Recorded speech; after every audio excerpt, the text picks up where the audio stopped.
Well, what's up? What's up? And welcome back. Beautiful, beautiful people. We'll begin started in just one moment. So if you're watching from YouTube, you can fast forward and we will be getting started in just 1 minute.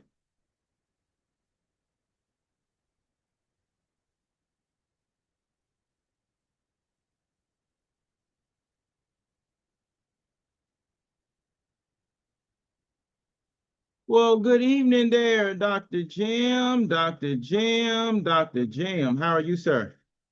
The whole audience tonight. Yes, sir. 100%. I said, how are you tonight, sir? Entertain me. You're what now? Entertain me. You're entertaining? I want you Well, to that's good to entertain know. me. Well, that's good to know. It's good to know, sir. I would say you are quite entertaining as well. I'll drink to that.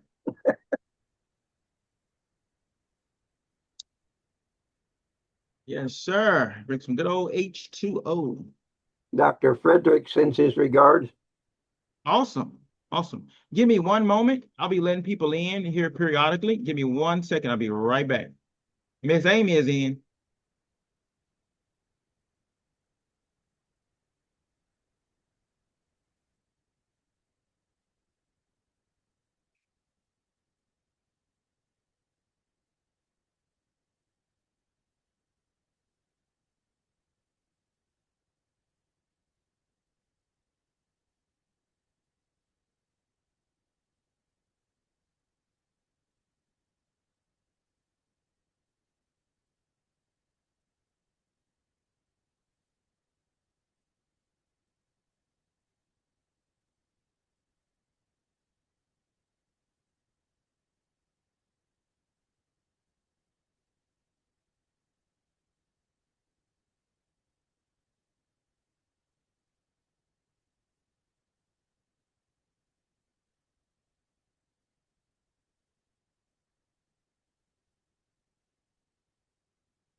Hello,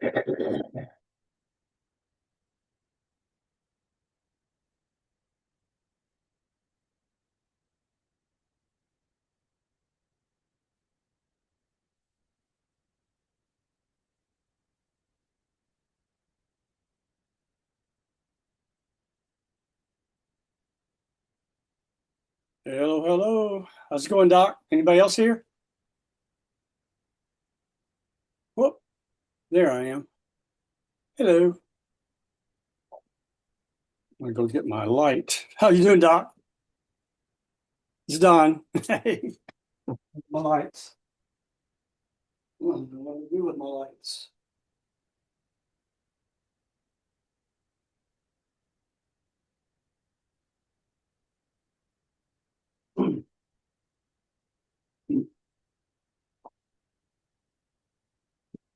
We'll leave the house dirty because when I clean it, I can't find anything.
Well, howdy there, Mr. Lawler.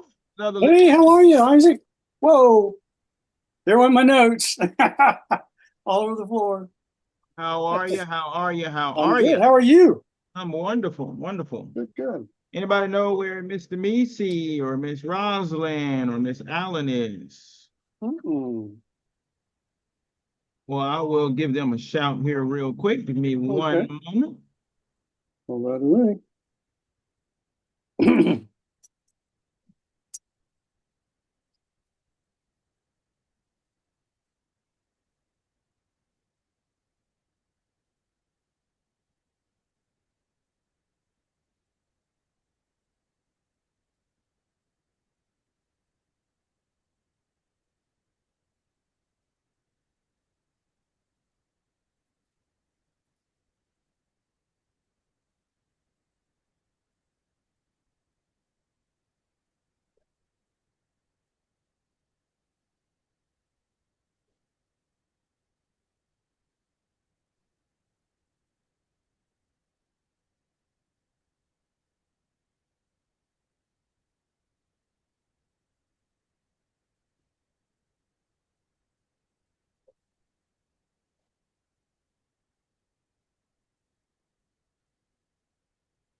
Hey, Miss Allen, I know you don't feel too good, hon. If you would, speak with our two living legends here, Mr. Lawler and Dr. Jim. They're extremely quiet, which is unusual.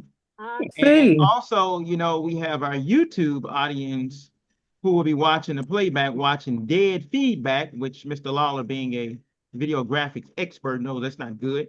So do some talking, help spruce them up, get them lively, get them going while I take care of a few other matters before we get okay, started. Thank you, darling. okay.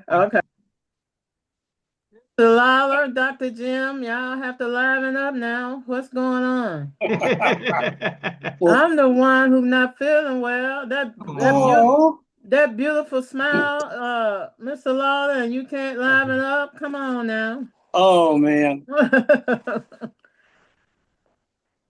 Thank you Look, for your encouragement because I need it tonight. I'm tired. no, Yeah. don't even talk about it. All through my 60s, I was okay. I don't know why when I hit the 70, I was trying not to let my body know it, but found out. And every other day, something new come up with something new or either some from the past. So we'll all be together. We'll be all right. Yeah, yeah. Hopefully you're just a baby. That's right. Even to That's what me. see. Even to me. The gym make me feel like a spring chicken. I love it. Okay, I feel better already. Okay, Now good. how alive Isaac is. Y'all gonna have to, put some life into it. If I can, you can. I hope I make it to 80, There with you go. Not Dr. Jim encouragement, I probably will. Believe. If you believe you can, if you conceive, you can do it, Uh, right? I I'm can't. a I thought I had Isaac saying, but I forgot it. Positive attitude. You can do it. Hey, Yeah. Opal, you know what's good about being 80? What? You're middle-aged. Oh my God. In biblical numbers, yes. Y'all remember that scripture about you can live 3 score and 10, which is 70, and That's 70. Yeah. anything after that? You just people say living on borrowed I time, but know that does seem a little confusing. We may have our theologian explain that sometime. it is. There's 3 score and 10 is the number of man, but how many people have lived over 100? How many people Yeah. way beyond that? But of Dr. course, that was a Jim, different time too. yeah, it was. But then before that, they lived for hundreds of years, Methuselah Oh and yeah, all them. oh yeah. With Dr. Jim and Isaac help, I think I can pull off at least 100. They had to live long enough to populate the earth. Sure did. Yeah, I never thought about that. They sure did. yeah, they did. We wouldn't be here without them. That's true. Yeah, I Some just have to places, quit doing too much. Huh? some places are overpopulated. Yeah. Did y'all see that bad? What was it? A flood or something that destroyed Nepal, India? All people got killed. Yeah, I saw just a picture. I was busy on working on some other things, and I It didn't really was get to hear about it. But it looked it like was it was horrible. somewhere in Asia, somewhere. I think I'm going to get a No, cough drop here. go I'll be ahead. right back. It's I'm not. still eating. That's okay. Good evening, you all. How are you, I'm so, girl? I am so sorry. I have the worst headache. I've been in pain since I got home, and I got a headache, so I laid down. Too, but not the headache. I just hope I don't have to have surgery, but we're gonna be okay. I like that cool line behind you. The lion. Yeah, I like that. Ouch. Oh, there it go. Are you a Leo, Rosalind? I'm not. No. Well, Hello, everybody. I Everybody, appreciate sorry you. I'm a little late. I appreciate you having my Oh, Leo up here. D, how you doing? I'm doing great, and you? Fine. Did you ever talk to Charles? I didn't get an answer. I'll try back tomorrow. Okay, let me know what he said.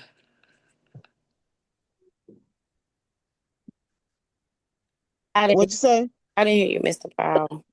Excuse me. Say that again. I think she's muted. I think she is.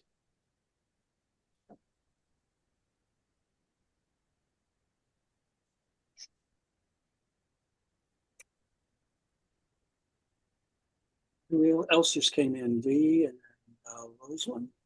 Did you say Rosalind or Rosalind? It's Rosalind. Rosalind. Okay.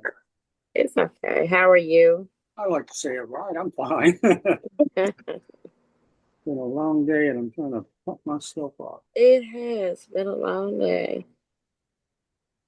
I don't want to say it's been a long week because it's only Wednesday, but Yeah. Did y'all Hello? have any problems with the storm? I did not, thank God. I Oh, heard so many people did. yeah, I had family members did, so they all piled into my little place. Oh, I only lost my living room. yeah, Isaac said you were hit hard. What happened, Dr. Jim? A big tree limb came down bigger than a tree, wiped Oh, out my. wiped out the living room. Oh no. Oh, living room? Yeah.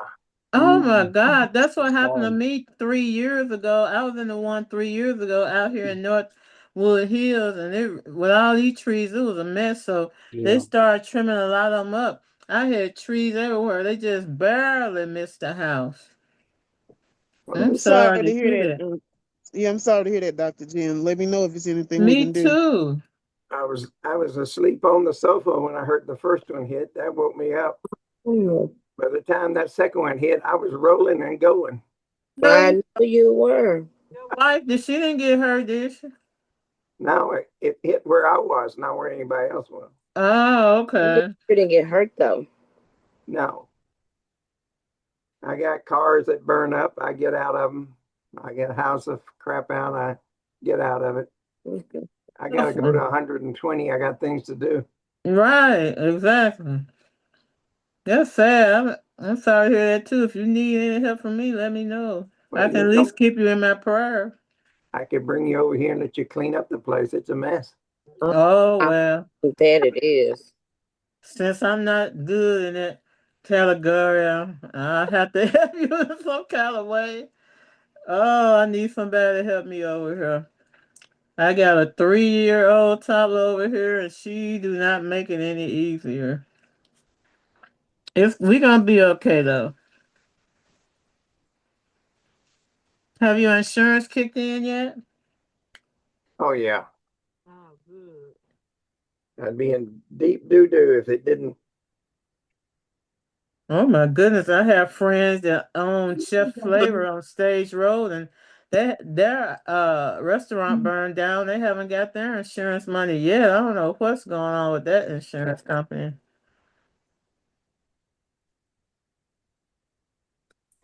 Is Ivy gone? What's really going Mm. on?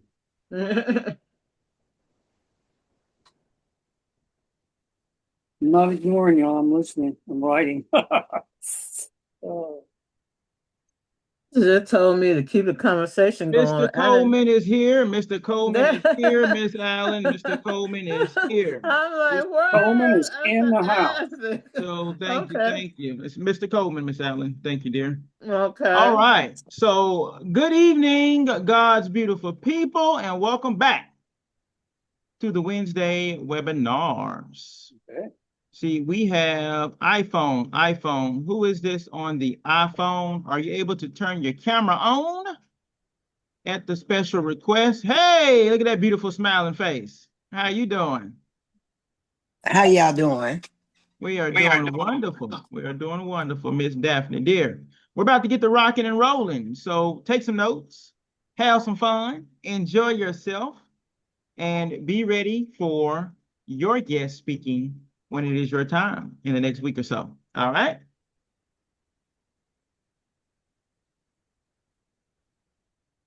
Righty, let's get you all pulled up here. I'm going to share my screen. Let me know if you all can see it. Okay. Not yet.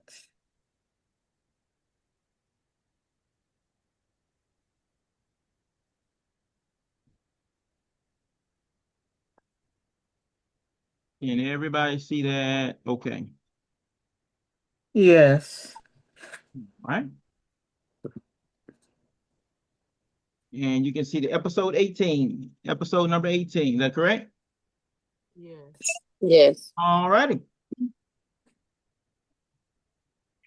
So welcome to the Wednesday webinars. This is episode number 18 of the Wednesday webinars, which air live every first, third, and fourth Wednesday on Zoom, 6:30 p.m. to 7:30 p.m. Central Time. And the Wednesday webinars are presented by the Reality of Networking International. I'm your host, the first and only American, probably the ever American, to capture the most thumb push-ups in 1 minute for Guinness World Records while raising tons of funds for those beautiful babies at St. Jude. I am the founder and president of the Reality of Networking International, and my co-hosts, two heavy hidden, living legends amongst us, Mr. Don Lawler, founder and CEO of Storytellers and Brand Aid, branding that sticks. Tell him your story. And Dr. James Renford Powell, founder of the Institute of Applied Metaphysics, where one comes to know, and founder of I Am Press, where he helps you publish your story of glory and let you know there is a book in you. Today is August 26, 2026, in the year of our Lord. And on today's agenda, we shall cover the purpose of the Wednesday webinars. We shall have segment 1, which is what are your boundaries? Presented by yours truly, Mr. Issac D. Coleman. Then we shall have segment 2, positioning yourself for more prospects. Part 2. If you missed part 1, go back and watch that one. Very powerful stuff. Presented by Mr. Don Lawler himself. Now, somebody help me out. We're all gathered here today, as we frequently do. Why? Because great minds, we think alike, and we Link alike. link alike. Thank you so much, Ms. Rosalind Counts, Ms. Allen. What is the purpose of the Wednesday webinars? Why do we give this educational information to entrepreneurs or those who want to become entrepreneurs? It is quite simple. They are designed to educate and empower entrepreneurs and business professionals with realistic, tried and true tools, technologies, philosophies, and proper protocols designed to help you become more successful with advertising, marketing, masterminding, and networking in your everyday businesses and lives. According to AIs like ChatGPT, Copilot, and many others, these are the blueprints for how to achieve your goals, increase your sales, and enhance your marketing. So welcome to the Wednesday webinars, where your growth meets greatness. So, segment 1. What are your boundaries? I like to hear from anybody. What are your boundaries?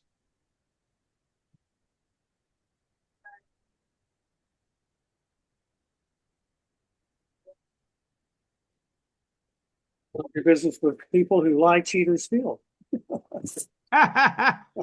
Okay. I learned the Okay. hard way. I know. Yes, sir.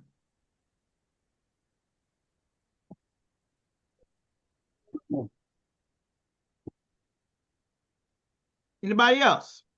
What are your boundaries?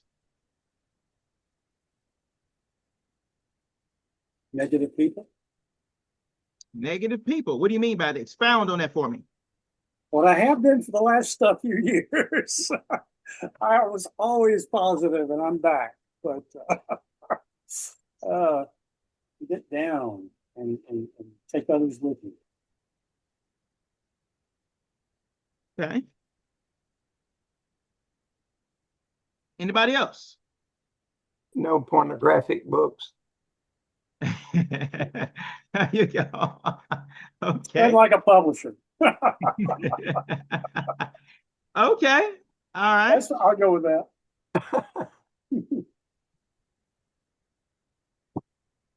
So that means that you can't publish the Poetica Erotica that Mr. Misi and Ms. Roslyn has been composing for so many years with such beautiful smut that has never I know been you told did. before. You I understand know what I'm you. saying? I Like know you you have did.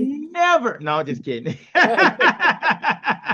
Lie As to they Just say, tell I the kidding. know you truth. Okay, lying. girls, good night. Right, right. Hey, if they write it, we shall support them. It's okay. It's all good. We're here. We are a team. Mr. Macy said, her name is Will Sheen in that mess, and so am I. Okay. All right. So as we go through this, I want you all to think about what we talked about last week and what and who is in your room. What and who is in your room. And I want you to think about the terms of your boundaries. Let's take a look at some ancient wisdom. The Holy Bible says this: keep thy heart with all diligence, for out of it are the issues of life. That's the Holy Bible, Proverbs 4:23. Can somebody tell me what does that mean?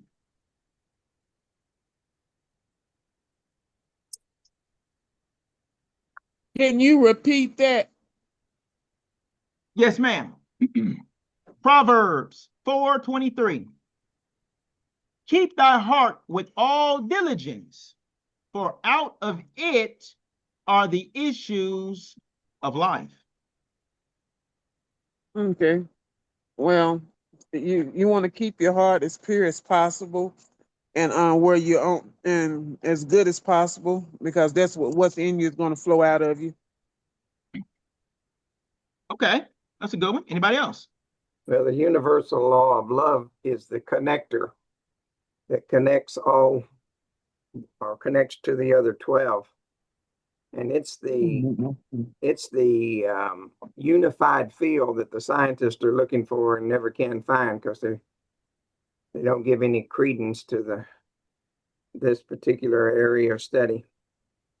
Okay. But that is most important because that connects with everything. That's a good one. All right. Anybody else before we move forward? Yeah, this is actually dealing with guarding and protecting your heart very carefully. I mean, you also have to remember it kind of goes back to the saying, what you do in one area of your life, you do in all areas of your life. So what's in your heart, like Mr. Misa said, it's going to come out. And so if you are fearful, you're going to be fearful no matter what, because out of the abundance of what's in the heart, it speaks volume. It comes out. It shows, but you just have to make sure that you're protecting your heart. You have to make sure that you are guarding what you allow into your spirit, man. So just protecting it and just making sure you're good. Absolutely. Protecting your heart, your energy, your spirit, and your essence. But you listen to what you watch. Law of righteousness and the people you surround yourself with. Absolutely.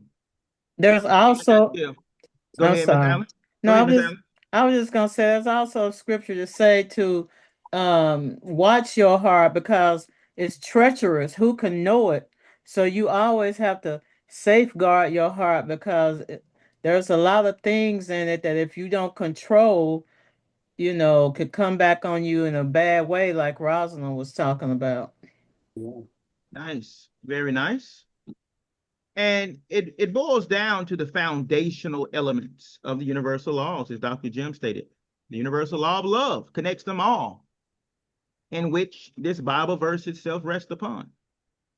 Protecting your heart, your energy, your essence, and your spirit. But from what? From who? From fear. From fear. Fear from what? Fear from who? Fear of what? We shall see very shortly. Now let's have a small word from none other than the late great himself, Mr. Jim Rohn, international business philosopher of Herbalife and world-leading motivational speaker. And this hits home because Ms. Rosalind had a very great question last week in regards to the mindset required from going to being from an employee to an entrepreneur full-time. Well, this brief 40-second, 50-second video breaks it down in a nutshell.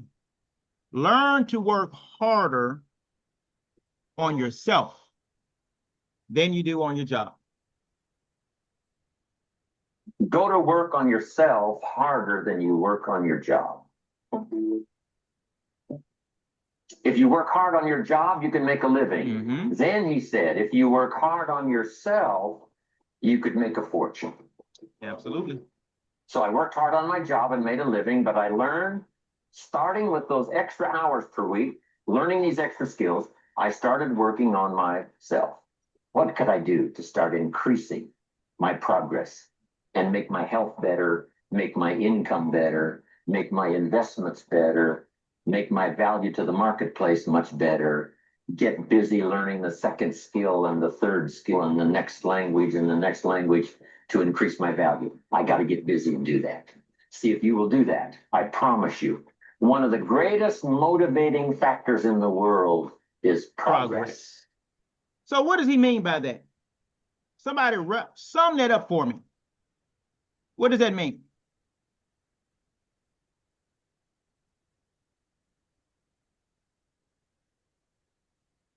One of the 4 pillars is self-observation. Not only observing others, but observing yourself. And if you're observing yourself and you're seeing the benefits that's come from this, it's highly motivating. Highly motivating. Very nice. Anybody else? Ms. Cowens, I see you shaking your head. Yeah, I have to listen to it again. I don't have anything right now. You have to listen. Okay. So what does the phrase learn to work harder on yourself than you work on your job? What does that mean to you? Well, he broke it down. He broke it You down. can work hard on your job and you can earn a living. But if you work hard on yourself, you can earn a fortune. So he started with those extra hours in a day, working harder on himself, making his income better, making his health better, making his investments better, making his value to the marketplace better, getting busy learning the first skill, the second skill, and so on and so forth. What does that mean to you?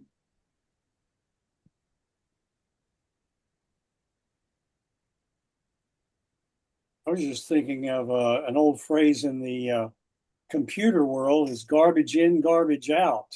And that's exactly what happens when you when you're not working on yourself, trying to help yourself become better. That's a good one. Miss Amy writes in the chat room, she says, working for yourself benefits you in the long run. That's a great one. That's a great one. Instead of building someone else's future on a job, you build your own future for yourself, for your legacy.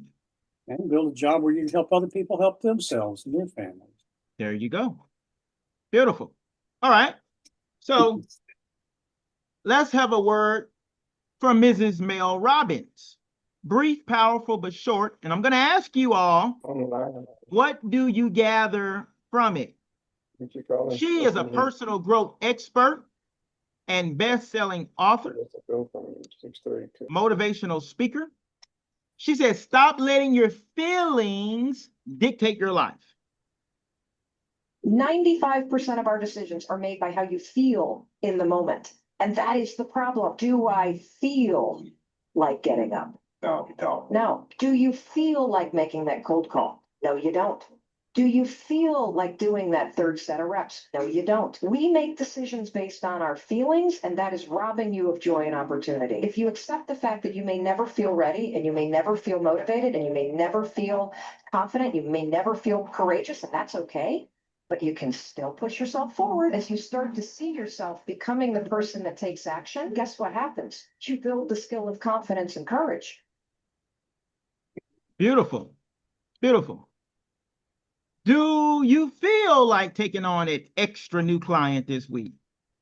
Maybe you don't. Do I feel like running that extra mile with all that extra stuff upon me every week? No, I don't, but I do it anyways. Do I feel like pushing myself to not break my thumbs and do at least 1 or 2 more thumb push-ups in all less than a minute? No, I don't, but I do it anyways. So what she is conveying and saying, what does that mean to you? Stop letting your feelings dictate your life. Anybody? Well, I would say as beings, especially, and not picking on women, but women are emotional creatures, by nature. And but not even just women though, but one of the things that I've seen from working in the school system, even our children, they operate off of feelings and off of emotions. And feel when you operate off of feelings and emotions, it hurts you more than it helps you.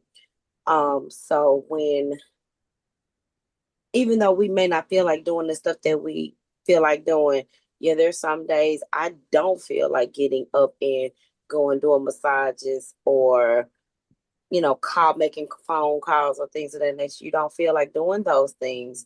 However, one of the things that I've learned from being in business and some of the self development things that we do is when you don't feel like doing is when you should do it. Because when you don't do it that way, you're gonna hurt yourself because you're allowing your feelings and your emotions to dictate how you move and how you operate. So if you're always operating in your emotions and feelings, it's going to dictate every area of your life. So it goes back to what I originally said. What you do in one area of your life, you do in all areas. So if you are dictating and operating off your emotions and feelings, even in just one area in your business, then you're gonna do it when it comes to work. If you work a job, do I feel like going to work? I don't feel like going to work. Then I'm just gonna call out emotions and feelings. So you're allowing yourself to be dictated by how you feel versus what needs to be done, what has to be done. You may not be ready to start that business. You may not be ready to write that book, but do it anyway. Nice. Because if God gave it to you, He's going to equip you with everything that you need to get it done. If He gave you the business, He's going to bring the clients that you need to fulfill that business and be successful. If He gave you the book, He's going to give you the words to say. So waiting to I feel like it, or when I'm perfect, or when I'm confident, you're going to hurt yourself and you're going to lose in the long run. Nice. Very nice. Reminds me of a little joke that I heard years ago. First day of school, girl did not want to go to school. She was trying to think everything she could keep them going. Finally, mother says, well, what's going on with you this morning? It's time for school. She said, Mom, I don't want to go to school. She says, well, you have to. You're the principal. You're the boss. You got to go. That's a good one. Right. Accountability and responsibility. From my experience, my own personal experience, I believe that when you react emotionally, it doesn't allow you to move and make decisions logically or practical, therefore causing you to have consequences that are not favorable from the illogical choices that you've made. Very nice. Very good. Very good, all of you all. So what I'm hearing is facts over feelings. Facts over feelings. Beautiful. Beautiful, beautiful, beautiful.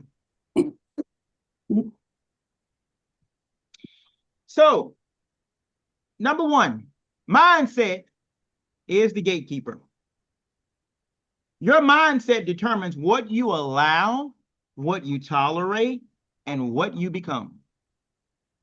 Mr. James Allen in As a Man Thinketh supports the principle that thought shapes character, action, and circumstance. But what is a boundary, ladies and gentlemen? So we've established that the mindset is the foundation. What is a boundary? A boundary is a limit that I would say you personally set that you don't push past or you allow someone past that point. Okay. All right. Anybody else? Boundary could be rules or an obstacle that keeps you within the bounds, focused on what you're supposed to be doing. You're not looking outside, worrying about anything else but what you're supposed to be doing right now. Very nice. Okay. A boundary is not a wall to keep everyone meaningful or helpful out. It is a gate. It is a gate that decides what receives access based upon actual value. Harvard Business Review describes boundaries as limits we identify for ourselves and apply through action or communication. Outside boundaries, protecting your room. Remember last week we talked extensively about your room. Healthy boundaries protect you from negative outside influences such as gossip, discouragement, distraction, manipulation, and comfort-based thinking. Unhealthy boundaries either let everything in or shut everyone out. And last week we talked extensively about the comfort-based thinking being one of those unhealthy, self-limiting boundaries. Healthy versus unhealthy outside boundaries. You see, healthy boundaries say, I will receive correction, wisdom, and accountability. Unhealthy boundaries say, I will tolerate negativity, excuse making for ourselves or others, disrespect, and confusion.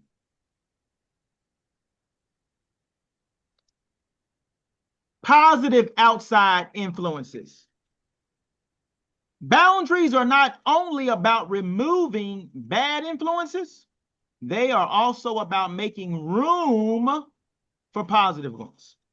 You see, growth-minded people bring wisdom, accountability, challenge, encouragement, and opportunity. Let's say I challenge Miss Opal Allen to be better.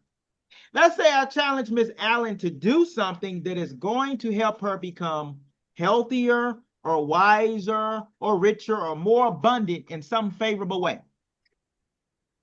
If I challenge her to do one of those things, what else should I do?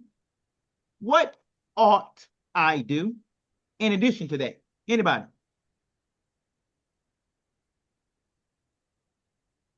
Encourage her in that challenge, and support her in that challenge, in doing so. But you can also challenge yourself in a way as well. Beautiful. Good. How might that support look? How might that support look if I say, Miss Allen, you need to add some business socials. You're lacking, let's say, YouTube or Facebook. We need to get that up for Deeper Than Tears and so forth. Let's go ahead and get that done. I've encouraged her. I've challenged her. But how would that support look? By showing her, by working with her, because she may not understand how to do it, or she may Bravo. not have a sense of direction on how to get started. Because sometimes it's kind of like when you're on the job and you go for a review, you can tell me all the things that I've done wrong, but if you don't offer me suggestions, things to correct it, ways to correct it, and then show me how to correct it, make it better, to me, they're just words. So yeah, we can easily challenge somebody, we can encourage somebody, but if we don't take the time and the opportunity to actually walk them through it and show them how to, even if they know how to, if there's ways that we can help to show them to improve it, we show them, okay, hey, look, I see you doing it this way, but can I add a little caveat to what you're doing? So that way you don't make them feel offended by what they've already done. You're just adding, I call it a caveat. You just add a little extra caveat or a little sweetener to what they're doing and to make it even better. It's an enhancer. That is absolutely true. Great job, Mr. Macy, Miss Rosalind. So if I'm going to challenge her or anybody for that matter to be better, I should be willing to support them in that process. Don't just tell them. Why though? Well, most people walking God's green and blue earth are not people who can self-motivate themselves to get things done all by themselves. If we had to put it into the Pareto principle, Mr. Lawler, 80-20 rule would say what?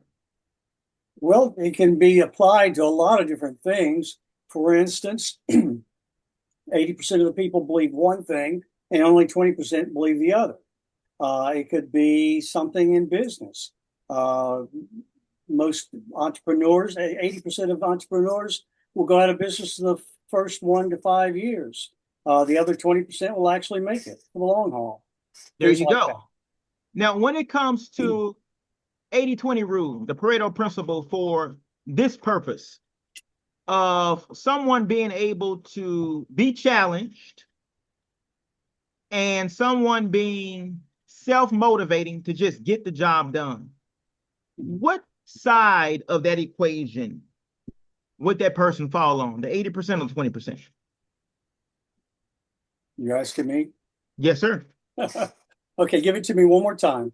All right, so most people, let's say, if I said, Ms. Rosalind, you need to go and run a marathon so that you can obtain all your goals by December 4th. And that's it. How many people would you say, 80% or 20%, could actually self-motivate, self-indoctrinate, get up every day, do the reading, do the work, push through the pain, and get that job done all by themselves? 80% or 20%? 20. Mr. Lawler? Okay. 20% would possibly do that. In fact, I think it's a lot less than that. Bingo. But if you're doing the Pareto principle, it'd be 20% would do it, 20% or less. 80% would not. It applies to business as well. And So often that 80%. If you tell an elderly business professional, hey, I need you to do some social media for your business, this, that, and the other, who didn't grow up as a millennial or in the social media era, well, to them, that's like running a marathon. They're going to go, okay, well, I've heard I need to get this done, but I have no idea where to start. Exactly. So 80% or 20% or less of those kinds of business professionals would actually be able to get that done or not. 80% or 20%, Mr. Lawler? Which one would you think? 20% would get it done. The other 80% would not. In fact, they may try, but they will burn out fast. Bingo. That's where support comes to play, like Mr. Macy first said, and Ms. Rosalind backed it up. That's where the support comes into play. Because now you're going to take that person, you're going to pull them and push them into that 20 percentile to be able to actually get it done. Support is very powerful. You're going to challenge someone, be willing to support them. Now, the hardest boundary is this. The most difficult boundary is not always the one we set with others. Sometimes the greatest danger in our room is our own procrastination. Fear, as Dr. Jim so eloquently stated, excuses that we make for ourselves. Appetite, attitude, or comfort zone. That's one of the biggest killers of success in health, wealth, fitness, finance, comfort zone. Self-boundaries. Self-boundaries, protecting you from you. That's who. Healthy self-boundaries protect your future self from your present impulses, self-limiting beliefs, or inactions. Stanford University's growth mindset framework teaches that failure and challenge can be reframed as opportunities to learn and grow. Opportunities, ladies and gentlemen. So, a business consultant, certified, president of the Reality of Networking International, tells Ms. Allen, you need to do your business socials, and I'll help you with it. She's been challenged, but therein lies an opportunity to learn and to grow as well. Let's say someone says, Ms. Rousing, you can't run that marathon. Give it up. You'll never be able to do it. Well, that hater is actually fuel. But a lot of people won't use that for encouragement to get the job done. They'll actually let it discourage them. When that is none other than a challenge, which is an opportunity for them to learn and to grow. They should be happy. They should be glad and thanking the Lord that this hater have come their way so they can do something very powerful for themselves. Healthy versus unhealthy self-boundaries. Healthy versus unhealthy. You see, healthy self-boundaries say this: I will discipline my time, speech, habits, spending, eating, and associations. Unhealthy self-boundaries say this: I will do what feels good now, even if it costs me later. Robbing their future self for a present pleasantry. The boundary audit. This is what I want you all to check. Ask yourself this: who gets access? What gets repeated? What gets removed? Healthy relationships and boundaries require self-awareness, as Dr. Jim says, clear communication, as Mr. Lawler always eloquently teaches in marketing and sales, and consistency. Discipline, consistency. Now, key takeaway: your boundaries reveal your values. Your values shape your choices. Your choices design your future self. Let that sink in for a moment. Now, I want you all to take a week to do some homework. I know I rarely give homework. That's usually Mr. Lawler. But hey, for the next 24 hours, I want you all to think about this. Identify one outside influence and one personal habit that need a stronger, healthy boundary that helps you grow. Then write this one sentence beginning with, from this day forward, I will no longer allow whatever that choice is. Because mindset is a choice. Thoughts are a choice. Success is a choice. Being healthy is a choice. Being unhealthy, being broke, it's all a choice. So write down that which you want to change. Make that choice. Make the decision and execute. So do that for the next 24 hours. And I will check back with you all to see what you come up with. Now, so we talked a little bit about success. At the very foundation of action versus inaction.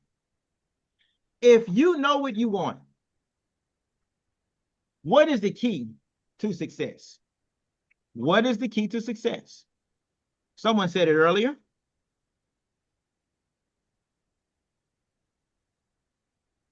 What is the key to success? After knowing what you want, of course. Anybody tell me why?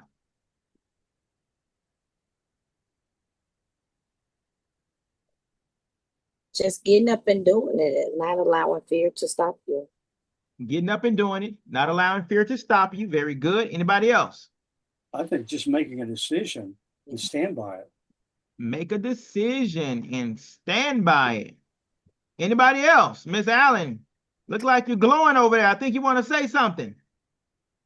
Rosalind got my thought, but it's just like what you said in our last webinar. The major company, Nike, says just do it. There Just you go, do it. darling. Good job, baby. Good job. Just that Just do it. simple. Yeah. So the key is to get started. Oh, and that brings before me you to are ready. that brings me to the thing from Mel Robbins. You had her on earlier. There you go. Her thing is she got it from being in television and being afraid to get out there and go. And the producer's going 5, 4, 3, 2, 1. She's got to start walking. Boom. Just That's go. it. And I do that all the time, except for There you go. I don't even give my chance to 5, 4. I go 3, 2, 1, go. Fire away. Let's Because go. Give it 2 more seconds, I might go the other way. Exactly. Exactly. And that's what you have to do. With anything in life worthwhile, if it's running a mile, lifting a weight, writing a book, starting a business, increasing your sales, scaling your business, whatever it is, you just got to go for it. Just go. And you got to be consistent. You got to repeat that process again and again and again. Amen. All right. So let's say in business networking, let's say you want more referrals. Well, what does that formula look like? What does that formula look like? What do? You give more referrals. You give more referrals. Miss Rosalind showing out. The law of prosperity is generosity. If you want more, simply give more. The late, great Mr. Bob Proctor. All right. So next week, my segment to be announced. I will either have myself go or I will have a guest speaker give a presentation. And thereafter, Mr. Lawler or Dr. Jim. So, ladies and gentlemen, the moment you've all been waiting for.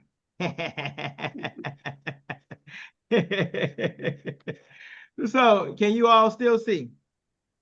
Yes. Do you all see this beautiful smiling face next to another TV anchor? Yes. See it. All right. All right. So, allow me the honor to introduce my co-host, Mr. Don Lawler, who is the CEO of Storytellers and Brand A, branding that sticks. Tell him your story. His passion is helping brands and individuals tell their stories with authenticity and impact. His ideal clients are professionals and business owners who need expert help with media and marketing communications. Just like you, ladies and gentlemen. Mr. Lawler is a Clio and Addy award-winning storyteller, writer, filmmaker, producer, and director. That is like the Oscar of the marketing videography world. He has worked with ABC, CBS, NBC, PBS, and ad agencies, Fortune 500 companies, celebrities, athletes, speakers, marketers, entrepreneurs and individuals just like you. Mr. Lawler's messaging is simple. He says, tell me your story. Ladies and gentlemen, Mr. Don Lawler. Thank you, Isaac. I appreciate it. I am so glad to be with you again. I had to miss last week, and I hope everybody is recovering well from the big storm that hit the city. I had several thoughts while I was waiting for that introduction. Oh my gosh, I felt like I was going for an Oscar. I'm with my people. I love you guys, and I just love entrepreneurs, and especially small business owners who are just getting started. And I've learned a lot of good things, and I've learned a lot of things the hard way. So hopefully I can help you with that. To start out, I'm going to read a little quote by Zig Ziglar himself. Now, Zig really got me started on this whole entrepreneurial journey back in 1980. I happened to go to one of his seminars and was fortunate enough years later to actually produce his commercials. But he says, you can have anything you want in life if you help enough other people get what you want. That's what this series is about, networking, and my little portion of it tonight is positioning. And we talked a little bit a couple of weeks ago about positioning, and Dr. Rise and Trout from Harvard came up with several books, and one of them was Positioning: The Battle for Your Mind. And that's exactly is what we're talking about in this second segment too. We're going to some other things in the next few weeks, but tonight we're talking about positioning yourself for more prospects. Okay. I applaud all of you for continuing to forge ahead in times of really great challenge. I know in my business career since 1980, I've gone through 4 major national challenges that hit all of us. We lost money, we lost positioning, or we lost clients and that sort of thing. A lot of ad agencies that I was serving would close and go on because they, for a lot of reasons. I could talk a lot about ad agencies because I actually owned and sold one at one point in time. But whatever business you were in, you probably during certain times, I think Gulf War is probably one of the biggest that hit. And then the 2018 was pretty hard hit too. But anyway, it's important for you to know who your clients are, who your ideal client is. That's who we talked about last time, and to be able to position yourself in their mind. And I think I mentioned that one of the studies years ago was done on positioning in the mind, and the thesis of Doctors Rise and Trout's book was that whatever it is that you want to do, who you do business with, what groceries you buy, you probably have someone who's your favorite doctor, your favorite dentist, your favorite teacher, your favorite chicken, your favorite restaurant, whatever, you know. And that's who you think of when someone says, hey, you want to go eat? Yeah, I don't know. Why don't we go here, you know?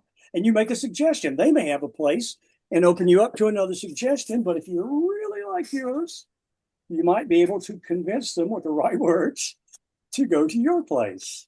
And then you introduce them to that. Same thing goes with your business. If you're really passionate about your business and you know exactly who needs your product and you are passionate about helping them solve their problem with you because they can trust you and you're going to give them a better result than anybody else in your market. And your market may be your neighborhood. Your market may be the whole city. It may be the United States. It may be the world. The thing is to know who your people are and what your market is and what you can do for them. In fact, I've seen this several times. And this last week, I was made to basically, I'm trying to think of the word to call it, but basically to fill out why I should be able to do business with or training with one coach. And that just gets rid of a whole bunch of people up front. It can help you too. I was just thinking about that today as Isaac was speaking. I don't remember exactly what it was you said. I think it was something from Mel Robbins. But it just made me think about, wow, that is really a good way to position yourself. You say, this is what I do, this is who I help, and I've got some openings right now. I got how many openings you got? Or maybe this week, this month. But you just say, okay, would you please fill out this questionnaire, and we'll decide whether or not it's right for us to get on the call together. Now, there's a much better way to say that than I just did right now, but make them do some soul searching. And here's the other part. This is what I thought about. Just doing that one little thing, make it simple. Hear about them, why they're doing this, what their background is, why they want to work with you. And then you can also know this when you do pick the people to call back, say, I'm sorry you're not ready for this yet, but I'm going to give you a suggestion to go to so-and-so because I think they'll get you going. When you get where you need to go there, then call me. We'll work together. That takes a whole different thing because now they trust you you really don't want my money. You're trying to get me to someone else. So build those network people, friendships, people you can trust. Say, okay, my doctor's specialty is this, but this doctor over here needs to do this thing first. And then when you're ready, then you can come back and we'll talk. Whatever you do, that works really, really well. But if you see someone's a great fit, get on the phone call, say, it looks like you're a great fit. Let me ask you a few more questions. And what they're doing every time they are trying to get you to help them, they're saying to themselves, I really need to work with this person. This person knows what they're talking about. They can really help me. So they're going to sell themselves. And I've seen some really good sales presentations through my years from people who are doing just that. They just hadn't called it that. They're being a consultant. They're being helpful, that sort of thing. Does that make sense? Okay, I'm going to try to move a little faster because Yes, sir. Makes sense. Makes sense. Yes, sir. Okay, good. Okay, let's see. So I applaud you for hanging in there and make up your mind and just do it. Okay. Okay. Let me see if I can jump forward just real quick. Okay, we talked about creating a business model that drives you. And what that means is you should be excited about it. And it should be a model that others want to fit into. We talked about others. That's your people. That's your prospects. Those are the people you want to position yourself in front of and in their mind, right? Okay. So what do these people want? Only you can answer that. But what they really want, Don Miller says that the brain does two functions. Yeah, it's a computer and does a lot of other stuff. But the two main functions, let's go back to caveman days, is to survive or thrive. Let's put that in today's context. You want to get a degree. You want to survive in the business world, but they won't let you in unless you have a certain degree. So what are you going to do? You're going to find someone who can help you get that degree, right? There's a lot of things in life that you want to survive or thrive. It could be just as simple as you've been hurt in an accident and you've got to get to a doctor fast or you're going to die. You're going to survive or thrive, and you want to thrive.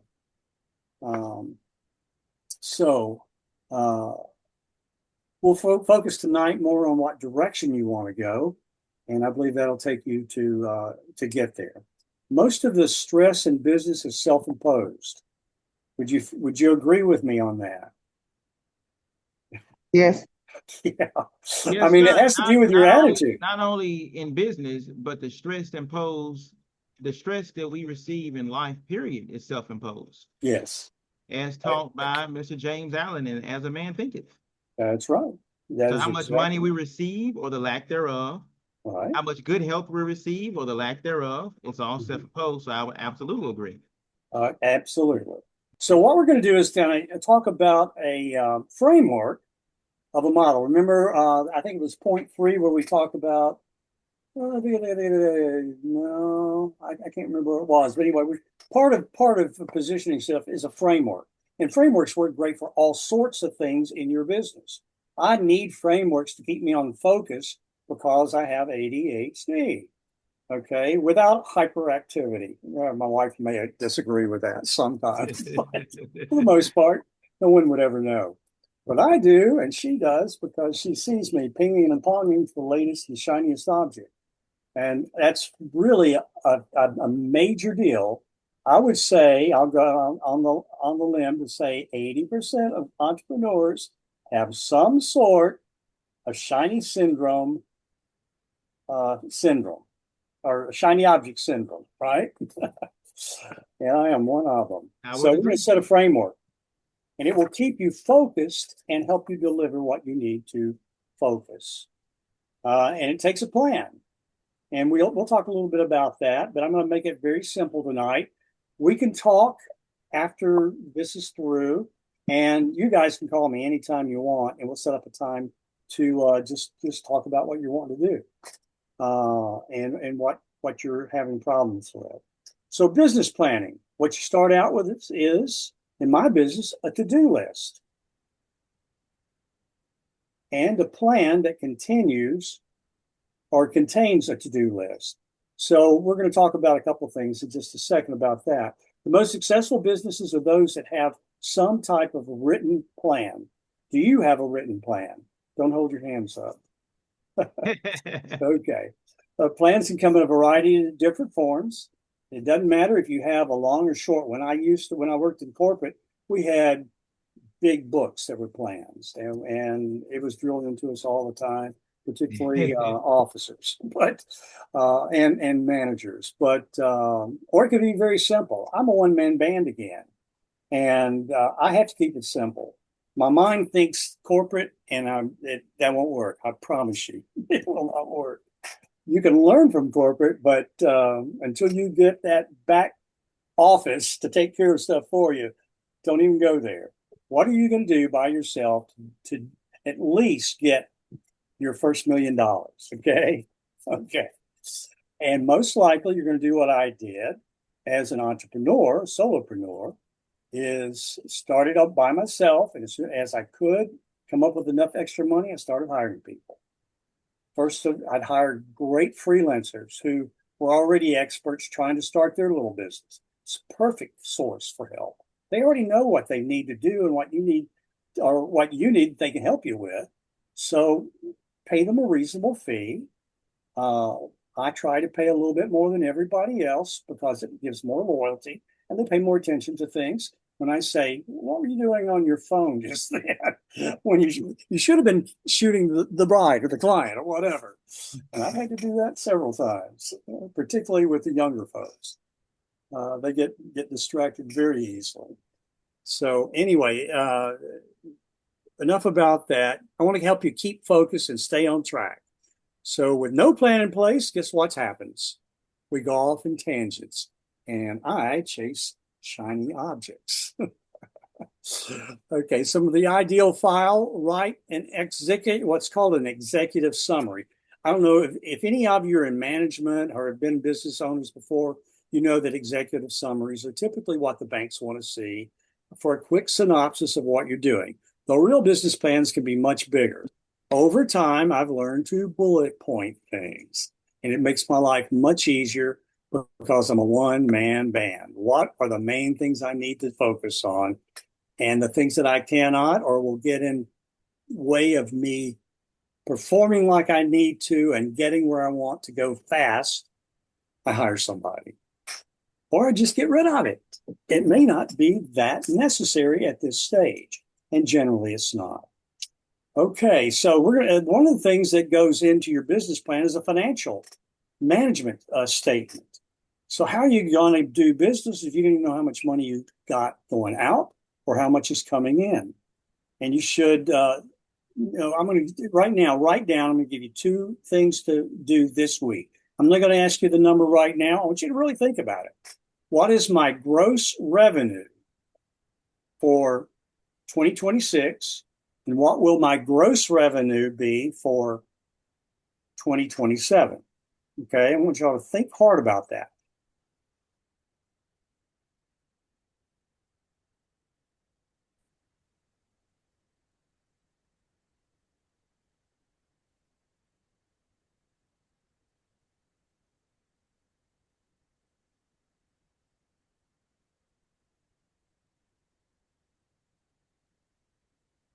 You there, Mr. Lawler? I think you froze.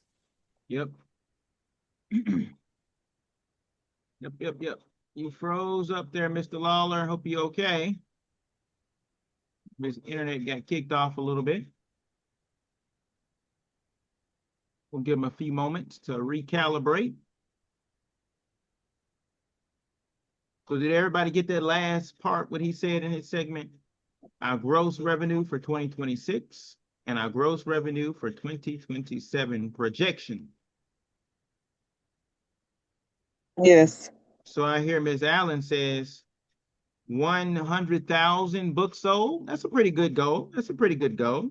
I think you can probably reach a little higher than that. I think you're selling yourself short, but I mean, that's pretty good. 100,000 books sold. There you go. Yes, ma'am. That'd be great, huh, honey? Yes, ma'am. 100,000 books sold. Mr. Misa can help you sell at least 50,000 of those, so that'll take a little stress off you right there. Get you closer to All your right goal. then. There you go. Yes, ma'am. Miss Hell with Roslyn, you. Miss Hey, Roslyn, hey, take care. if it's possible, I'll do it, Miss Opal. That's what I'm talking about. Miss Roslyn, take care of about 30 to 40,000 of those sales. There we go. There you go. Money's already made. I'm good. I got all your mentors at the mastermind. I'm good. There you go. You left out Dr. Jim. That's the one who really gonna help. Oh yeah. Dr. Jam, you there, sir? Wake up, Dr. Jam. He went to sleep. I'm here. You got me blocked out.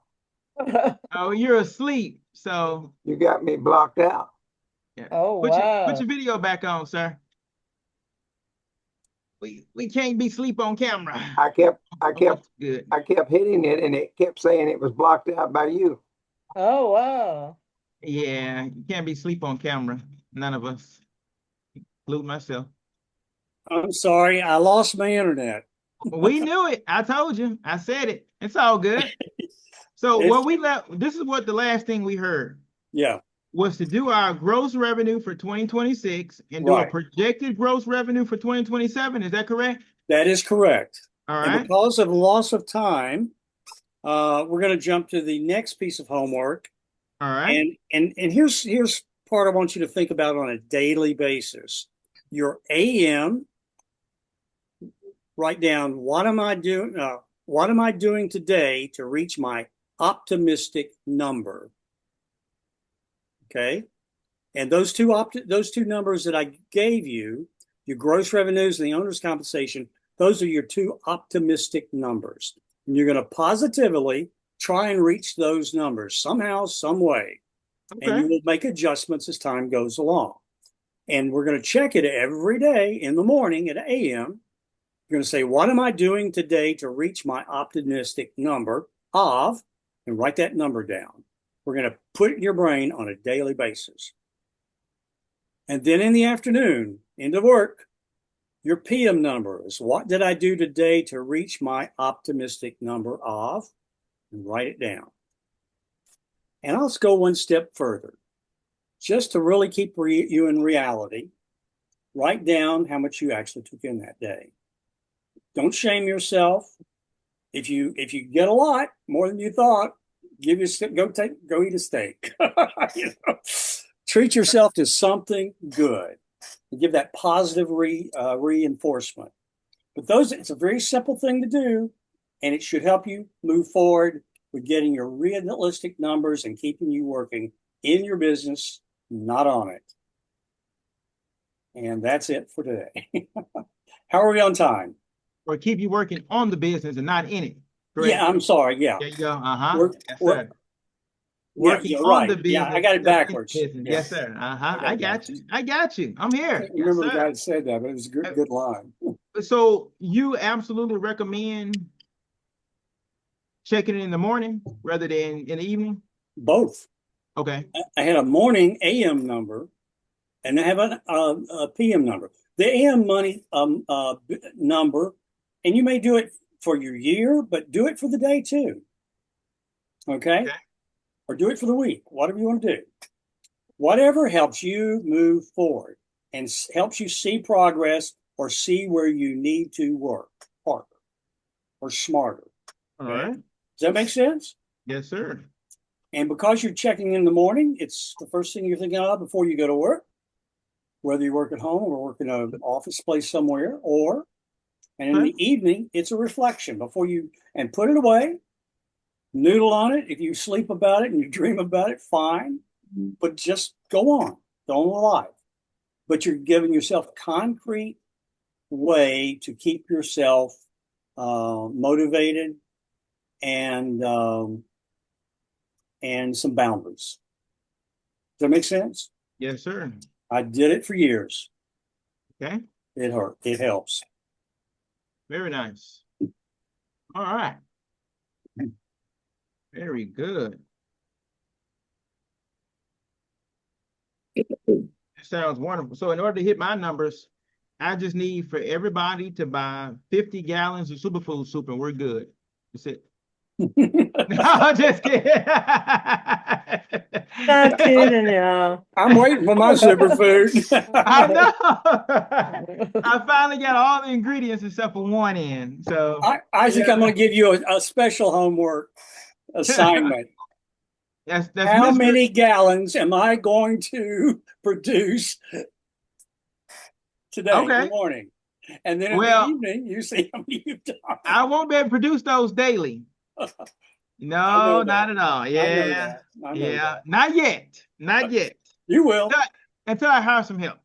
You're going to be hauling it off in tankers around the world. Yeah. There you go. Yeah. So, but I will have it done by the end of the week.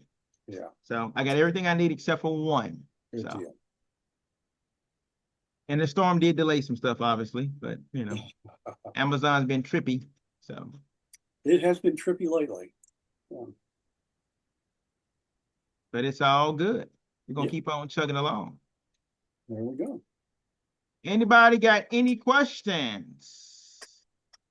Yeah, Mr. Lawler, you after the PM. Yes, ma'am.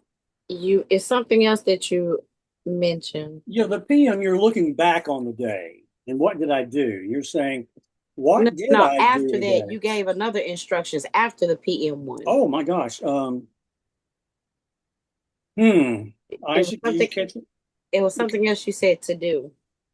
No, I'm looking at it. I don't see that one. That was the homework at night. In the morning, you're going to ask yourself, my gross revenues would be X, you know, and then my owner's compensation would be or will be X. And I welcome you to do it. Some people do it daily, some do it monthly or weekly, some do it monthly.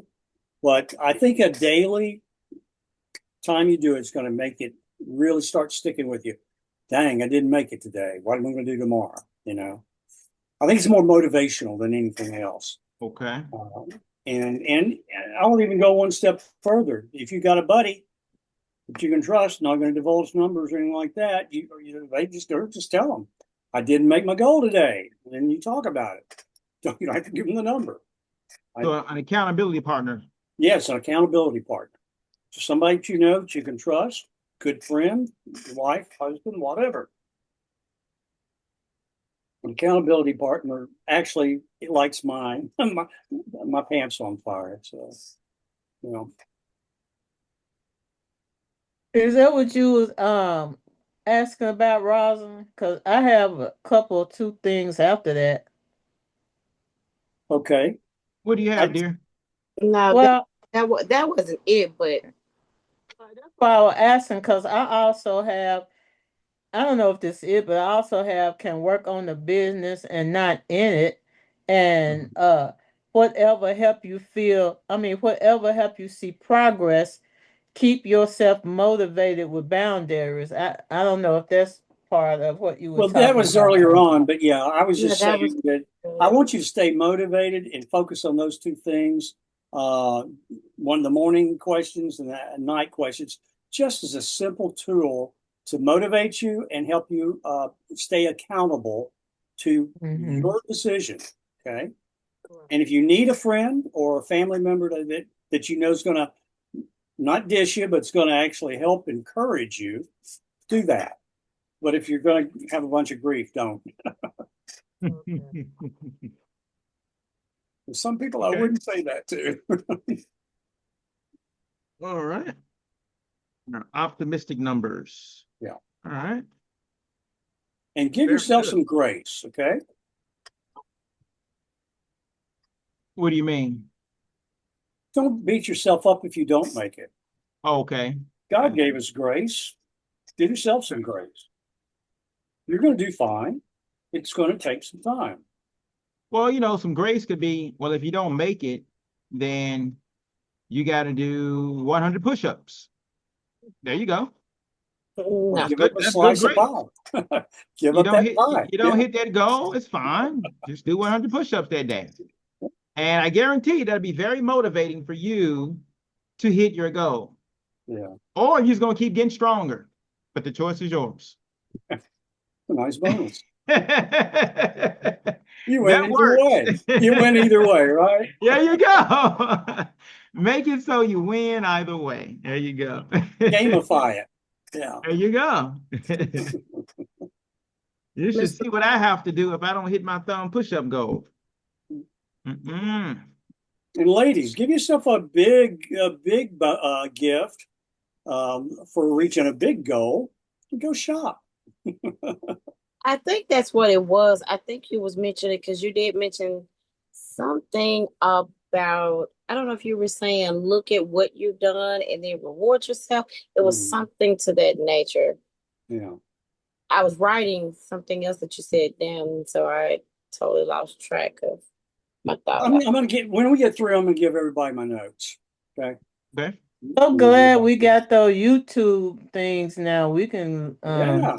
do You that. can watch that, but my notes are a little more succinct than my There you go. speech. There you go. You're right, Miss Allen. So when you watch it back, pause it, rewind it, write it down. Yes, ma'am. Now, At 11 o'clock last night. That's the beauty of the YouTube Wednesday webinar playlist. Our own library. You did a great job of putting that together. Thank you. Really Thank you, good. sir. Thank you, sir. and Mr. Lyle, I do have some more questions. Sure. So when you were talking about your optimistic number, so I guess setting those goals for, I mean, you even said, I guess as far as really just kind of breaking it down to the ridiculous. What I'm saying is you breaking it down for the day versus just not just the year, but weekly or daily. I personally like to do that. If reaching too far out scares you, do it in small baby steps. Okay. But for some people, it's motivational to see their big goal. And as you go along and you keep making goals, you're going to see how much closer you really are. And at some point in time, I promise you, you're going to think, dang, I didn't think I could do that. Look, I can do more, Well, I was going to ask the question of when you're setting those goals, though, would you suggest a person set realistic, obtainable goals, or those goals that kind of stretches your vision just a little bit to where you're pushing yourself a little bit more? Okay, I would say go back and look at what you did last year. But what if you wasn't in business last year and you don't have anything to compare? Okay, well, that's a great point. You probably had, when you left and started a business, you probably had a goal in mind.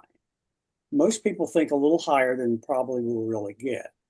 But some people do it. That's where the discipline comes in, and we're meeting the right people and having your positioning them correctly so you're not wasting time on people who don't want what you have, who already have a doctor or whatever that they love, or they just don't have the money. I mean, there's nothing bad with that.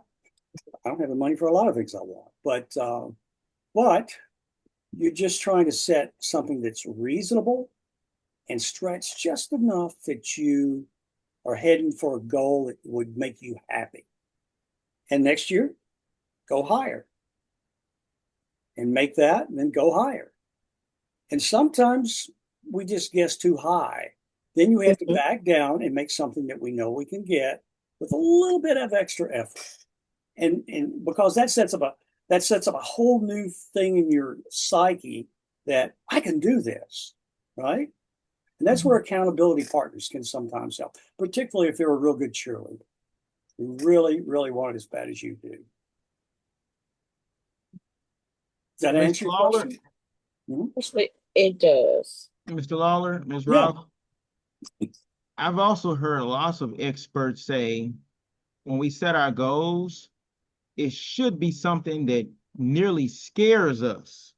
Not in And the that's why sense, I asked that. not in the sense of Dr. Jim's like stay away from the fear, not that type of fear, but where it does definitely push you out of your comfort zone. Yes. And they'll even cite, you'll go, this is what I want to do, but I have no idea on how I'm going to get there. And so don't you worry about that part.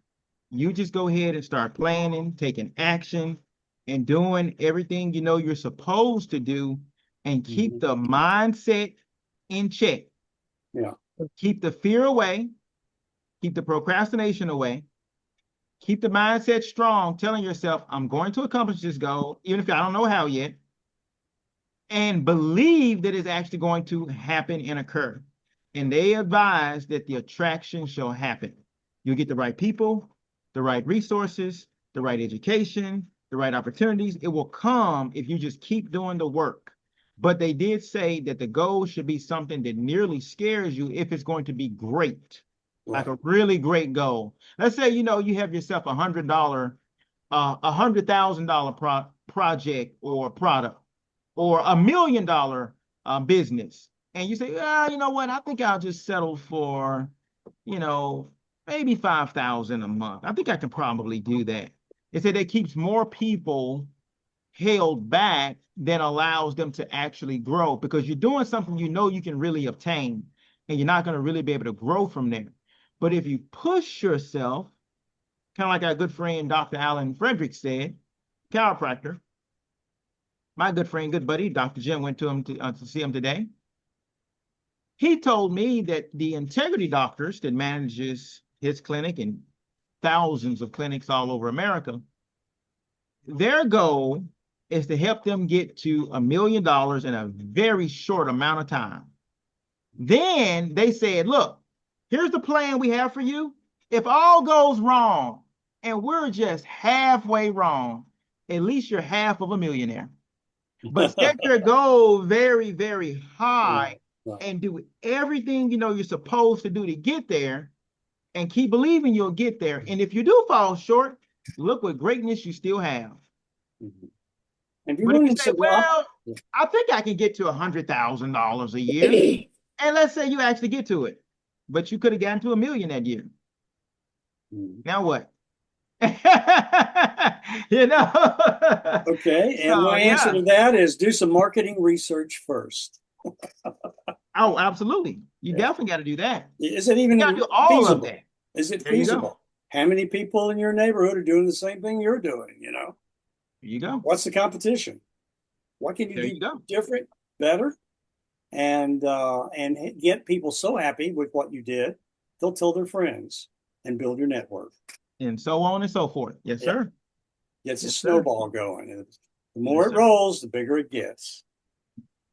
But I like that idea of obtainable goals. But I think, like you said, like those daily hits. Yeah. I think that should be definitely something that's obtainable. But our big goals, definitely, I think those should be something like those experts say. Something that really just scares you. Like, man, can I really do that? I know I can, but how? Yeah, how? I like that. Yes. But those daily ones, yes. Hit them, execute them, and keep on setting. Did that help you out there, Miss Rosalind? I know that helped out a whole lot because what you talked about is actually I've heard something similar to that, so that's why Mhm. I asked that question. Okay. Because I just It's a know good question. sometimes, when you're starting out, I guess I guess when you're starting out, I guess in my case, because I have never had a physical location, Mhm. I guess the sense of direction is a little bit different versus when I was just mobile, if that makes sense. Yeah. It's a lot different. But I did want to ask the question. You talked about business model, Mhm. and did you say framework, or was Mhm. that another word you I used? use the word framework. A framework is Framework. like a picture, a frame. It holds the things that you need to do and to focus on to grow your business. A Okay, way to get there. and it's just your Steps. plan. What you're talking about. It's a plan, and it doesn't Okay. have to be like a major corporation. In fact, that would be silly. But make it something that you will keep you excited and motivated, and that you can actually do some work. And when Is you there and is when you're having trouble, call a coach, call a friend who's in there you go. business. Here's what I used to do a lot. I used to call other videographers or producers in other parts of the country. They weren't my competition, and we could talk shop, and we'd help each other. Go Very to a nice. convention where there are like-minded people in your field who are learning in another market, and then take those best practices back to your market. Is there a certain number of pages you recommend for the framework, or not I necessarily? love to do front and back of one page. For an entrepreneur, no more than that, if you can help it. Okay. I've made all sorts of plans through the years, and often they get really heady. It's mostly in entrepreneurs, it's mostly in your head. Just write down the things you want to accomplish and how you're going to get there in the simplest terms. I look at basically like a flight checklist for an airline pilot. I know the work, I know what I got to do, but it's a reminder in steps what I got to do next. Trim the flaps, uh, run the elevators and all that. You got to go through all of that, and when they're working right, you can take off. Don't start before you go through that, and that's your daily thing. I have a dashboard. I could call it something else, but that's my dashboard. What am I doing today? What am I doing this week? And I just focus on no more than 3 main things per day. Okay. Very nice. Things that I'm going to finish before I go home. Right. Very nice. Anybody else got any more questions? Ms. Roslyn, got any more questions to add to that? Well, I did just one more, and I promise you I'll be done. The You're good.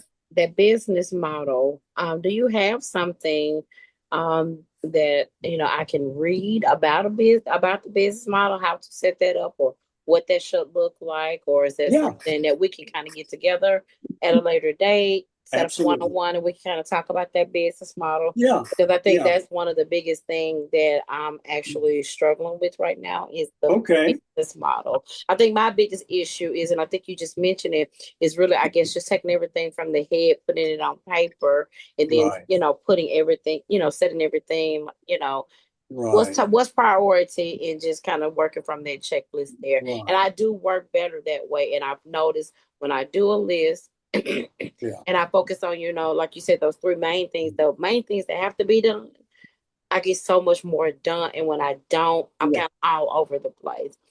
So, yeah. and I have noticed that about myself. Right. And the hardest thing to do is swallow the frog, as they say in business. Get that frog out of the way the first thing in the morning. Everything else is easier. Right. I got you. Okay. Okay.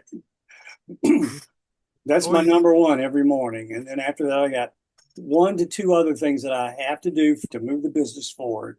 And beyond that, people call me and we set up appointments or whatever for the future. Or I now call myself Grandpa Uber because I drive grandkids. So so you're advising to fatten the frog for snakes. Is that what you're advising? Yes. No, I'm just kidding. I don't like those spiders and snakes. Exactly. There's a song. I don't like spiders and snakes, and that's what it takes to love. That's not what it takes to love me. Anybody else got any questions before we wrap it up? Any questions about the boundaries? Any questions about the boundaries? Very few people ask questions about my segment. Started to get What's your a little boundaries? side eye. I got a question for you. Yes, ma'am. And I have an answer. In business, what should those boundaries look like, or should we be setting boundaries in business? I'll let Isaac go first. For yourself or for others? Or both? Or I guess just in general, just as an individual that has a business, should you be setting boundaries at all? And if so, what should those boundaries look like? I'll tell you what.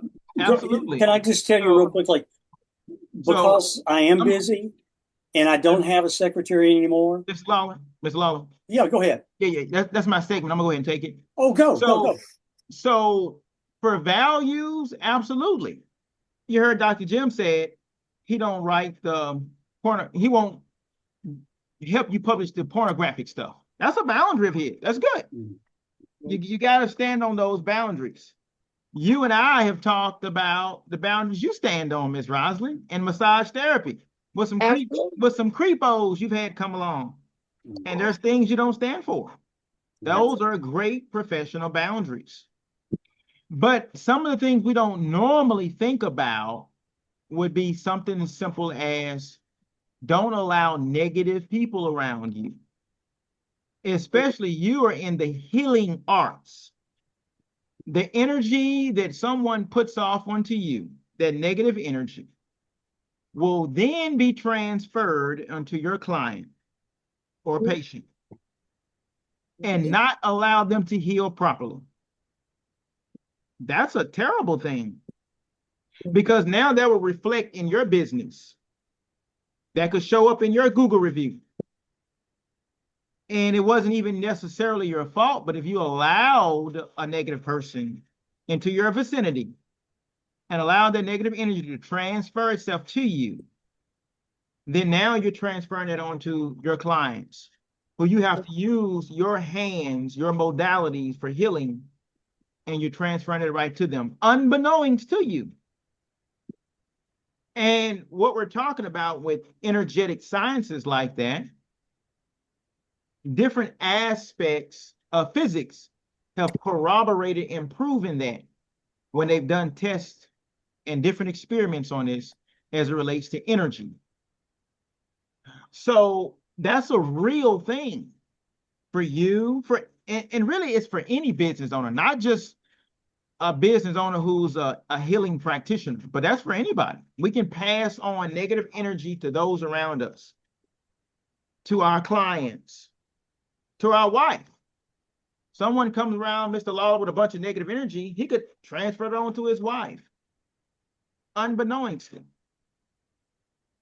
So that's a big one, I believe, that a lot of times we overlook, or we'll make excuses for people and let them be negative, and you let that around you, and you don't understand the real energetics of that. You're letting that into your psyche, into your thoughts, into your mindset, into your cells, shows up as stress, dis-ease, and so on and so forth. So I think that's a very, very important one there, Ms. Roslyn. But if you remember from last week, what's in your room, and you look at the segment this week, what are your boundaries? We got to be very careful on trying to keep ourselves in a comfort zone, because that kills our growth. It kills our success. And really, ourself is the biggest enemy than the outside influences. Our own mind, that thief in our own mindset that's robbing us of our future success, our future growth, our future health, our future wealth, and everything else. I say if we're looking at the Pareto principle, Mr. Lawler, I say it's about 80% us we got to be careful of, about 20% other people and outside external influences.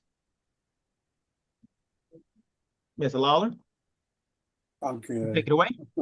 Take it away. I can't even remember what I was thinking a few minutes ago. But Ms. Rosin, does that help you Yeah. out on Well, boundaries in business? well, I mean, on that aspect of me, as far as the negativity, I mean, because I've been a massage therapist for so long, for over 20 years, 23 years to be exact. I understand that holistically because that's one of the things that I, taught when I was teaching massage therapy, I'm sorry, when I was teaching my students. That was one of the biggest things that I was very adamant about was, energy, what you allow into that space, because it's a very intimate setting, and very energetic setting. So you have to be mindful of what you are allowing in your spirit, even before you even touch the client, even before you get to the client, because what you bring in with you, um, if you allow it to stay upon you, your clients are going to feel it. Um, and I told him, I said, I said, that can be that's a proven fact. I said, because I had a student one time, her guy had been into it prior to her coming to class. And so when I got on the table and she massaged me, I felt everything she would have been going through that particular day. And I had to stop her. I said, I need you to let it go. I said, whatever you got on you, I need you to go shake that. I said, because I feel all of your energy. And I said, this is going to affect your grade tremendously, because she allowed outside influences to shape her then moment, which transferred into me. So yeah, the transference of energy is very real. So I'm very big on that. I'm very big on that. But when I'm talking about setting boundaries in business, I'm talking about like with your business model. I'm talking about when you are operating in business, not so much as the energy or the people that you're around, but setting those boundaries as to what you're setting, what you say you're going to do, or not doing those things that kind of falls out of the scope of your business. Does that make sense? Yeah. Because sometimes, I've had people to come to me as a massage therapist. Oh, well, I need you to crack my back. No, that's out of the scope of my practice. Or there's other things they've asked me to do, and it's so well beyond the scope of my practice. I'm like, no, that's out of the scope of my practice. So it's just, setting those boundaries in that aspect. Right. And you may want to sit down and physically write some marketing pieces that explain what it's like to work with you and what you do and you don't do. And maybe it's that simple. Those are boundaries that have to do with business, attracting people, allowing them into your space, and making them stay with what they promised they would do. It's good for them. It's good for you. It's good for business. Okay. Yep, that's good. I liked it. Thank you. I think some other boundaries I think that you're talking about that falls in line with that would be not taking calls too late from clients or something like that. I can't do business if I'm constantly answering a phone. So I just don't answer phones between certain periods of time. And then I have a period when I do, and I try and get back with people as quickly as I can. There you go. I used to pick up the phone all the time, and for that particular business, it worked.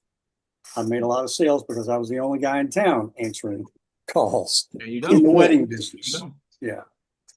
Yeah. Well, Ms. Cowan, so you say that you don't normally do things outside the scope of your work. So I'm the same way, like I don't like feet. But the other day, Mr. Lawler was saying that his foot was hurting when he was here on this session. So I cracked his toe for him. So you telling me that I really shouldn't have done that? Because I don't even like it. No, I'm just kidding.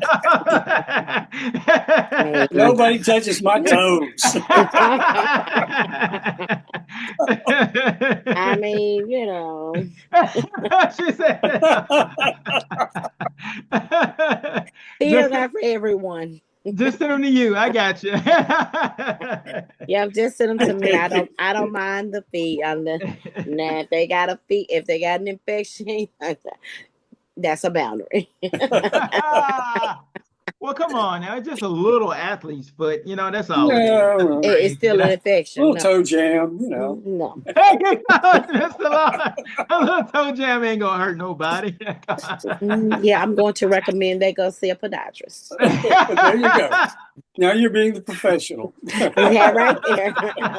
Just keep it There. professional. You're good. Oh my goodness. There Absolutely. you That go. right there. All right. Well, that is it for me. Anybody else got any questions, any comments? Okay, well, Miss Allen, I look forward to seeing you tomorrow. Really Okay. excited about helping you with those projects that you and I have. And Miss Rosalind, I got a surprise coming for you. I can't wait. Mhm. And I will make sure it comes to fruition more first before I tell you, but I should be able to tell you by tomorrow or Friday. And anybody else? Miss Amy, she logged off about 10, 15 minutes ago. And she said, everybody have a blessed night. And she enjoyed it. And she's going to watch the playback to finish the rest of the questions and answer segment. And Miss Daphne logged off early. She unfortunately she had to pull the plug on a patient. So it's very troubling for her right now. No, she's in home health. So Mhm. yeah, so bless her heart. But anybody got anything? Oh, sir, it's been a long one. Yeah. Yes, I'm Woo! hungry. yes. I think you all will get Long. a credit and a half, or maybe even 2 Okay. credits for this one. So Yes, thank you. Okay. absolutely, absolutely. See So you. I'm done. You all, Mr. Meese, you got anything before we log off? No, I'm good. Good. Dr. Jim, you got anything before we log off? Absolutely not. All righty. Well, you all have a beautifully blessed night. You all, I love you all. You need something, just give me a call. Same here. See you later. Thank you. Bye-bye. See you later. See you later.